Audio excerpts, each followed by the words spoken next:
रहे हैं और तकरीबन 250 से 300 लोग इन चीज़ों में मारे जा चुके हैं। काफ़ी अटैक्स चल रहा है टीटीपी की तरफ से और काफ़ी हंगामा है। वहाँ से आज ये तक न्यूज़ आई है पेशावर से कि जी वहाँ के जो बिज़नेस कम्युनिटी है वो पेशावर छोड़कर कहीं और शिफ्ट हो रही है क्योंकि उन्हें टीटीपी वालों को भत्ता देना पड़ रहा है और कुछ कोई कर नहीं पा रहा, ना गवर्नमेंट। चमन के ऊपर क्या सिचुएशन रही है पिछले 3-4 दिनों में जब से वो इंसिडेंट हुआ था फायरिंग का।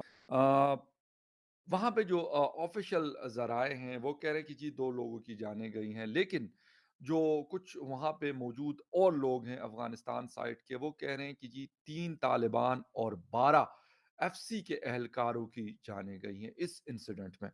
एक इंसान की जान भी उतनी कीमती है कि जितनी कि 12 लोगों की जानें हैं या 15 लोगों की जानें हैं, लेकिन सिचुएशन कंट्रोल में नहीं आ रही। लंबी छुट्टी के बाद फिर से टीटीपी वाले, फिर से तालिबान वाले निकल आए हैं और इस बार फिर से पाकिस्तानी फौज के सामने। और अब तो बहुत बेहतर सुविधा हो गई है। अब तो उन्हें कुछ भी अपनी ज़रूरतें पूरी करनी होती, खाली वो काली गाड़ियों में आते हैं, शीशे में पर्चा फेंक के चले जाते हैं। आएंगे बढ़िया पाकिस्तानी फौज वाले, पढ़ेंगे, सुनेंगे। अगर ज़रूरतें पूरी नहीं हुई एक समय सीमा के अंदर, वो भी समय सीमा कोई बहुत ज़्यादा नहीं होती, 1 से 2 दिन के अंदर उनको जो जो रिक्वायरमेंट होती है सब लिखते हैं कि हमको इतना ये खाना चाहिए, इतना दारू चाहिए, इतना राशन चाहिए, इतनी लड़की चाहिए, सब लिख देते हैं वो। उसके बाद अगर 1-2 दिन में वो चीज़ें ख़त्म नहीं होती हैं, मतलब नहीं मिलती हैं पाकिस्तानी फ़ौज के द्वारा उनको, फिर वो आते हैं और खौफनाक तरीके से हमला करते हैं। ये खौफनाक हमले सह सह कर इतनी ज़्यादा सहम गई है पाकिस्तान की फ़ौज, पाकिस्तान के जो फ़ौजी हैं, क्योंकि वो वही झेलते हैं, ऊपर बैठे अफसर तो झेलते नहीं। वो इतने सहम गए हैं कि वो खुद ही दबाव बनाते हैं फ़ौज में, भैया वो आया है, पर्चा फेंक गया, इनकी बात मान लो, नहीं तो आप लोग तो चले जाओगे, हम यहाँ सो रहे होंगे, अचानक से आके हमारे ऊपर हमला हो जाएगा, फिर हमारा क्या होगा। अफ़गान डेलीगेशन आया था और उनकी बातचीत हुई, लेकिन सिर्फ़ इतना हुआ कि जी बॉर्डर के आर-पार जो लोग मौजूद हैं, उनको आने दिया जाए, जिन्होंने जाना है, उनको जाने दिया जाए। सिर्फ़ ये फ़ैसला अभी तक हो पाया है। इसके साथ-साथ मंडे को एक और फ्लैग मीटिंग होनी है, जिसमें डिसाइड किया जाएगा कि आया बॉर्डर को लेगा कि नहीं। क्योंकि पाकिस्तान आर्मी की तरफ से एक बड़ा सख्त किस्म का स्टांस नज़र आ रहा है। पाकिस्तान और अफगानिस्तान के बीच सीमा को लेकर विवाद चल रहा है। पाकिस्तान और अफगानिस्तान को अलग करने वाली सीमा का नाम डूरंड लाइन है। यही डूरंड लाइन दोनों देशों के बीच खूनी झड़पों का कारण बन चुकी है। दोनों ही देशों के बीच ये विवाद काफी पुराना है। तालिबान पाकिस्तान और अफगानिस्तान के बीच इस सीमा को मान्यता नहीं देता है। एक तरफ तो तहरीक तालिबान पाकिस्तान है, उनकी कार्रवाइयाँ हैं और 3 दिन पहले एक दिन में तकरीबन उन्होंने 13 लोगों की जानें ली, जिसमें से 11 पुलिस के लोग शामिल थे और 2 जो है वो फ़ौज के जवान शामिल थे, जो बाजोड़ में शहीद हुए। अब इसके साथ-साथ जो लोकल कम्युनिटीज़ रह रही हैं वज़ीरिस्तान में या फिर बॉर्डर्स एरिया में, बाकी इलाकों में, वो भी परेशान हैं। कुछ ऐसा हुआ है जिसने पाकिस्तान के होश उड़ा दिए हैं। इस बार तो तालिबान के लड़ाकों ने डूरंड लाइन पर लगे कई पिलर्स को तोड़ दिया और पाकिस्तान में घुसकर हमला बोल दिया। सोशल मीडिया पर कई वीडियो सामने आ रहे हैं जिनमें आप तालिबान के लड़ाकों को पाकिस्तानी सीमा पर पिलर तोड़ते देख रहे हैं। वीडियो में हथियारों से लैस कई लड़ाकों को दिखाया गया है। ये लड़ाके एक पिलर को चारों तरफ से घेर कर खड़े हैं। इनमें से एक व्यक्ति हथौड़े की मदद से पिलर तोड़ता हुआ भी दिखाई दे रहा है। आपको बता दें कि तालिबान ने अब पाकिस्तान को खुली चुनौती दे दी है। इस वीडियो में आपको बताएंगे कि किस तरह से तालिबान लगातार पाकिस्तान की धज्जियां उड़ा रहा है। जिसने अफगान लोगों को स्पिन बोल्दक के ऊपर उस वक़्त भी फायरिंग का वाक़या हुआ था, जिस वक़्त तालिबान ने टेक ओवर किया था और उनको हार्डली 1 महीना हुआ था। उस वक़्त भी वाक़या हुआ, उसके बाद भी बहुत सारे वाक़यात हुए। लेकिन सिचुएशन जो है वो बेहतरी की तरफ नहीं जा रही। इस्लामाबाद में हूँ, एक अजीब किस्म की सिचुएशन है।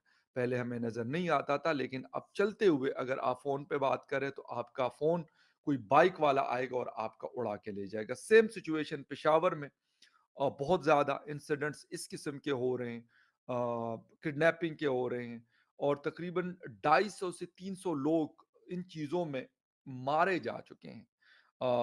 गाड़ियाँ उड़ाई जा रही हैं जिनको मुख्तलिफ पर्पसेस के लिए इस्तेमाल किया जा रहा है। टेररिज्म भी एक बहुत बड़ा एक इस्तेमाल का ज़रिया है उन गाड़ियों का, जो लोगों के घरों से, लोगों के ऑफ़िस से, लोगों के जो मार्केट्स हैं, वहाँ से कार लिफ्टर्स जो हैं, उनको लेके जाते हैं और मुख्तलिफ तरीक़ा कार के तहत उनका वो इस्तेमाल करते हैं। तो एक तरफ तो ये एक इश्यूज़ ये क्रिएट हो रहे हैं। जो वहाँ उन इलाकों में रहने वाले लोग हैं, चमन के लोगों का जो ज़िंदगी है या उनका कारोबारी ज़िंदगी मैं कहूँगा, वो ये है कि वो बिज़नेस से ज़्यादा रिलेटेड रहते हैं, जो अफ़गानिस्तान और पाकिस्तान के बीच में रहता है। लेकिन अगर वो बंद होता है तो उससे वहाँ पे जो रहने वाले लोगों की ज़िंदगियाँ हैं, वो मज़ीद मुश्किल हो जाती है और वो बॉर्डर के दोनों साइड्स पे होती हैं। इसी तरीके से तोरखम में रहने वाले लोग, जनूबी वज़ीरिस्तान वाना अंगूर अड्डा जो है, वहाँ पे रहने वाले लोग, उनके साथ भी ये प्रॉब्लम है और सब लोग ये गिला कर रहे हैं कि अगर हालात सही नहीं है, तो फिर कारोबार कैसा, व्यापार कैसा और कोई और चीज़ कैसी। अ, वो लोग ये कह रहे हैं कि भई अभी कुछ दिन पहले जो वाक़यात हुए, वो बड़े जिसे कहते हैं कि दिल दहला देने वाले वाक़यात हुए हैं और लोग अमन की डिमांड कर रहे हैं कि जी हमें अमन चाहिए। अभी जो रागज़ई एक इलाका है, अ, नवंबर के ये मिड में वहाँ पर एक अटैक हुआ और इतना जिसे कहते हैं कि शदीद किस्म का अटैक हुआ कि वहाँ पे जो एहलकार मौजूद थे, जो पुलिस के ऑफिसर्स मौजूद थे, उनको संभलने का मौका नहीं दिया गया। हालाँकि ये कुछ ये क्लेम कर रहे हैं कि पुलिस ने फायरिंग भी की, लेकिन वो हमला इतना शदीद था कि उनको संभलने का मौका नहीं दिया गया। अच्छा, कहा जा रहा है कि जी 2 एहलकारों की वहाँ जानें गई, 2 ज़ख्मी हुए और उसके बाद जो शिद्दत पसंद है, उन्होंने बाकायदा ऐलान किया। उनका कारोबार ख़राब हो रहा है, उनका जो वहाँ पे वो लोग रहते हैं, उनको वहाँ से भागने पे मजबूर किया जा रहा है कि वो लोग वहाँ से निकलें और जाके डीआई खान में या फिर किसी और शहर में, पेशावर में या फिर इस्लामाबाद में रहना शुरू कर दें।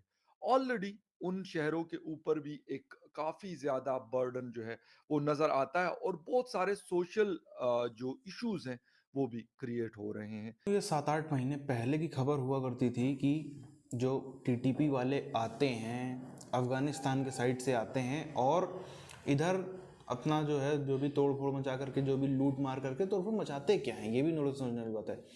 ये टारगेट करते हैं पुलिस वालों को, फौज वालों को, या जो मजबूत लोग हैं, व्यापारी टाइप के जो अमीर लोग हैं, उनको टारगेट करके कहीं उनके किसी को गोली मार दी, कहीं किसी के घर दुकान के आसपास का पब्लिक प्लेस में बॉम्ब ब्लास्ट कर दिया। ये सब करते रहते हैं जिससे दबाव बने और इनकी मांगे पूरी कर दी जाती रहे। बाकी अपना जो है वो लूटमार भी करते रहते हैं, इधर से कहीं से किसी को उठा के लेगा, कहीं से कुछ भी राशन वाशन पानी जो दिखा भर भर के लेगा। ये सब जो है उनका खाना पानी ऐसे ही चलता है। कोई उनकी नौकरी तो है नहीं जहाँ से वो खरीद के लाते हैं, कोई सप्लायर सेट कर रखा हो। उनका राशन पानी खाना पीना सब इसी तरह से चलता है। अब जो वो अफगानिस्तान से आते थे, अब उन्होंने कई सारे इलाके अपने जो स्वात घाटी है पाकिस्तान की, हम कह सकते हैं नक्शे के अंदर, जो नक्शे में तो पाकिस्तान के अंदर आती है, मगर कब्जा वहाँ पर तालिबानियों का हो चुका है। और ये खाली कहने की बात है कि ये गुड बॉय बैड बॉय जो है, पाकिस्तानी सरकार का ही हमेशा से कहना रहा है कि जो तालिबान है वो गुड बॉय है और जो टीटीपी है वो बैड बॉय है। ऐसा कुछ भी नहीं है। तालिबान टीटीपी हैं दोनों एक ही चीज़ है। इतिहास भी अगर आप उठा के देखो तो जो तालिबानी जिनको पाकिस्तानी फौज ने जेलों में भरा या मार दिया अमेरिका के कहने पे, उन्हीं के भाई, उन्हीं के बच्चे, उन्हीं के बंधु रिश्तेदार, इन्हीं सब लोगों ने टीटीपी बनाई जिसका मकसद था पाकिस्तान से बदला लेना। पाकिस्तान ने जो दगाबाजी करी है उनके संग में, उससे बदला लेना। अब वही वो बदला ले रहे हैं। अब तो उनका टाइम है। जब उनका टाइम नहीं था, जब उनके पास में अफगानिस्तान की सत्ता नहीं थी, तब तो वो भागे नहीं, तब तो वो डरे नहीं, तब तो वो कहाँ पे नहीं। अब तो जब उनके बड़े बड़े जो उनके एक से एक मास्टरमाइंड जो पाकिस्तान की जेलों में बंद थे वो भी बाहर निकल गए, अब तो चेले लोग तो बदला लेंगे ही लेंगे, गुरु भी बदला लेगा। अब इसी समय में इनको समझ में नहीं आ रहा है कि हम करें क्या। इसीलिए आप देखो कोई ऐसा हफ्ता नहीं बीत रहा है जिसमें कम से कम 2 बार पाकिस्तानी फौज पर अटैक ना हो रहा। कम से कम 2 बार चोरी की, इसकी उसकी, पैसा लूट ले गए, ये कर ले गए, लोग उठा ले गए, इसी खबरें ना आ रही हूँ। इसीलिए अभी तो स्वात घाटी कब्जा किया, धीरे धीरे हम लोग शायद साल भर बाद बात कर रहे होंगे तो बहुत बड़े इलाके, शायद हो सकता है पूरे KPK या कम से कम आधे KPK पर भी कब्जा कर लिया हो अगर 1 साल बाद। तो ये कोई बहुत आश्चर्य करने वाली बात नहीं है। तो खुद कहते हैं अटक तक कब्जा करेंगे।